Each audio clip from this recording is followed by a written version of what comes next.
পাচনতন্ত্র আমাদের শরীরের এমন একটা অংশ যেটা আমাদের শরীরের বেশিরভাগ অংশকে নিয়ন্ত্রণ করে। আমাদের হজমের সমস্যা হলে বা পাচনতন্ত্রের সমস্যা হলে আমাদের ব্রেন, স্কিন, চুল এবং আমাদের শরীরের বিভিন্ন অংশের উপর সেটার প্রভাব এসে পড়ে। আবার পাচনতন্ত্র ঠিক না থাকে তখন আমাদের হজমের সমস্যা হয়, গ্যাসের সমস্যা হয়, কোষ্ঠকাঠিন্য দেখা যায়, বুকে জ্বালা করে, এই সব লক্ষণগুলি দেখা যায়। খাবার পর শরীর ভারী ভারী লাগে, এটা হলো একটা দুর্বল পাচনতন্ত্রের লক্ষণ।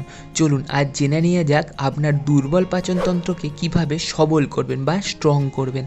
তাই আজ আমরা কিছু বিশেষ জিনিসের কথা বলবো যেখানে আমাদের হজম ক্ষমতা অনেক গুণ বেড়ে যাবে।